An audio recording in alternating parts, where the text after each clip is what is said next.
Glad to know you're still with us. Well, according to the recently released Gross Domestic Product report, Nigeria's gross domestic product grew by 3.11% year-on-year in real terms in the first quarter of 2022, indicating the sixth consecutive quarter of positive growth by the Nigerian economy. It was also revealed that in the first quarter of 2022, growth rate was higher than the 0.51% growth rate recorded in the corresponding period of 2021 by 2.6 percentage points and lower than 3.98% recorded in the fourth quarter of 2021 by 0.88 percentage points. However, on a quarter-on-quarter basis, real GDP contracted by 14.66% in the first quarter of 2022 compared to the fourth quarter of 2021, reflecting a lower economic activity than the preceding quarter. A further breakdown of the report reveals that the oil sector of the Nigerian economy declined by 26.04% year-on-year in the first quarter of 2022, indicating a decrease of 23.83 percentage points relative to the rate recorded in the corresponding quarter of 2021. On the flip side, the non-oil sector grew by 6.08% in real terms during the reference quarter of first quarter of 2022. This rate was higher by 5.28 percentage points in comparison to the rate recorded same quarter of 2021 and 1.34 percentage points higher than the fourth quarter of 2021. Interestingly, the non-oil sector was driven in the first quarter of 2022 mainly by information and communication, that's the telecommunication sector, trade, financial and insurance, that's the financial institutions, agricultural, looking at crop production, and manufacturing, food, beverage, and tobacco, accounting for positive GDP growth. In real terms, the non-oil sector contributed 93.37% to the nation's GDP, while the oil sector accounted for 6.63% of the GDP in the review period. Well, joining us to further analyze this is Femi Olukotun, CEO, Brook Heritage Capital Limited. He joins us now via Zoom. Thank you for joining us, Mr. Olukotun. Mr. Olukotun, can you hear me? Hello? Yeah, thank you for joining us. Yeah. Hello, good morning. All right, let's look at this report, the latest report of Nigeria's gross domestic product, showing that it grew by 3.11% year-on-year in real terms. That's in the first quarter of 2022, indicating the sixth consecutive quarter of positive growth by Nigeria's economy. What would you attribute this growth to? Basically, just like you have actually read it out, I think the growth is as a result of increase in economic activities on a year-on-year analysis. And this we can actually say is majorly driven by insurance and financial institutions, which commands about 32% in growth rates during the period under review. And then probably we have the mining and quarry as well as communication. So this invariably means that if you go look at the breakdown under the insurance and FI, you discover that FI is actually responsible for about 90%, while insurance has 10%. And under FI, you are going to have the banks, you are going to have the fintechs. So basically, it's technological driven. And right behind that, very closely, after the mining and quarry, is actually the communication, which we can also attribute to technology drive. So because under the communication, that's where you have the telecoms and what have you, and they are also commanding huge leap compared to what we were coming with in 2021. So we can basically say that the fintech, the banks, mining and quarry, and then communication are really the driving force. Notwithstanding, we cannot also play down the contribution of arts and entertainment, because that is also coming in with a double digits of about 15%. But isn't this some form of unusual reversal, considering the fact that Nigeria is mainly or majorly oil-driven? But right now we're seeing the non-oil sector driving the economy and boosting GDP. Isn't that some form of shocker? Yes, it is a shocker, and it's a shocker we have to be ready for. And I think this should actually give us a direction that is showing that they need to diversify from the oil, from oil dependence, so that the economic, so that the economy can actually grow. Because looking at this, basically, you discover that the oil sector itself, that commands a lot of that a lot of attention is actually put onto, it's contributing less than percent or thereabout to the GDP. And we have non-oil sector driving it by over 93%. So I think this is actually a positive move. And perhaps we have per barrel of crude oil going to, like, in terms of volume, we're actually releasing as high as 1.7 in the first quarter of 2021, and now it's dropped to about 1.4.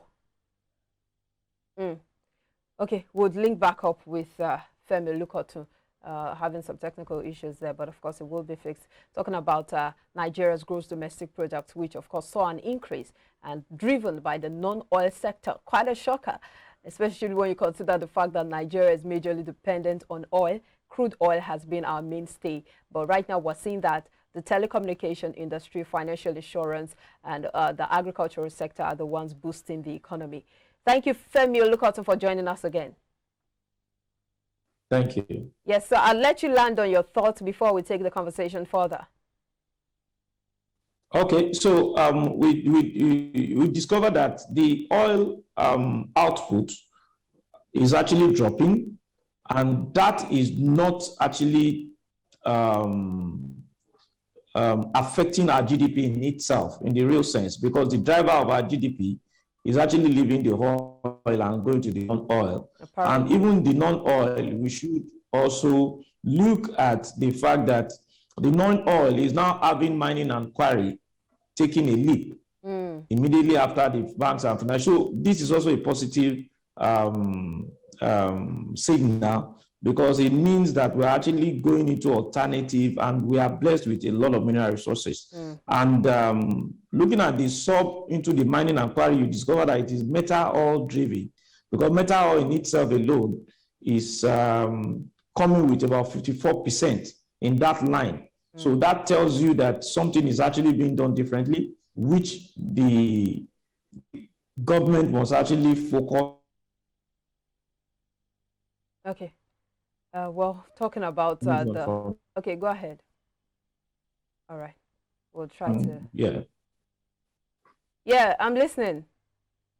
Okay, so which means that. So how can we, Femi Lukoto, how can we leverage on this non-oil sector? I know the federal government has been mouthing diversification into the agricultural sector and looking away from oil. Right now, we're seeing from all pointers and indicators that the non-oil sector is one sector doing very well and boosting the GDP. How can the federal government and all relevant, stakeholders, leverage on this sector to boost and encourage more growth of the economy? Yeah, now we can leverage on this and move further by ensuring that we have a proper analysis of the lines that are responsible for this leap. For example, the agri sector is actually contributing about 11.5% in here now. But if you look further, you discover that crop production under agri is responsible for about 92%.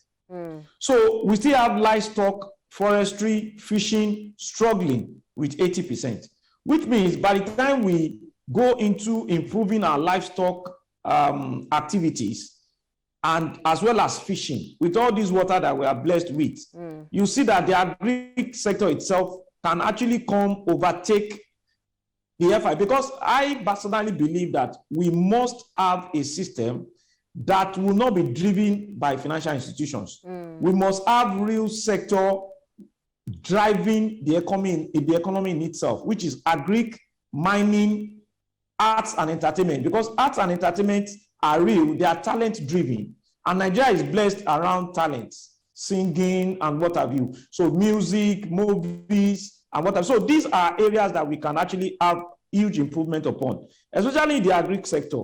And also, if you look at the manufacturing sector, it's also bringing in about 11.7%, and which is driven by beverages and tobacco, just like you have actually highlighted earlier. So we still have a lot to do in the area of textile, in the area of food, so that you can have a manufacturing that is actually feeding itself. Because what the manufacturing is trying to tell us is that we are not yet feeding ourselves. And perhaps there is need for us to actually have a review in that sector so that we can have a more robust system. And if you look at this particular GDP report, you discover that. Okay. Yeah, well, talking about the GDP report released by the National Bureau of Statistics, looking at comparing the oil sector with the non-oil sector. An interesting outlook there, seeing the non-oil sector outperforming the oil sector as against the usual, the oil sector boosting the economy. We see that the production in oil dropped drastically in the first quarter of 2022 as compared to the performance in the first quarter of 2021. And we see that this has led to some decrease in the performance of the oil sector, and also by effect showing that the oil sector isn't sustainable, especially when you look at Nigeria's economy and the performance of the GDP, which of course says that the federal government needs to look more into the non-oil sector and boost that sector, improve agriculture and other areas of the sector that can make the economy grow. Thank you for joining us again, Femi Olukotun. You're welcome. Thank you for having me. Okay, so I was saying just before you came back that we see that there was a drop in the oil output of Nigeria, that from 1.7 million barrels per day in the first quarter of 2021 to 1.4 million barrels per day in this same quarter, first quarter of 2022. What would you attribute this drop to? Basically, I would say that the drop is going to, we can attribute the drop into some activities in the Niger Delta. Perhaps the need to actually have a more steady and monitoring approach to crude oil production, because sometimes you need to be very careful when you have a drop. And that kind of drop, you must be able to attribute it to clear production factors rather than what we used to have then, which is huge crude oil theft. But I want to believe that we need to look at this from that perspective.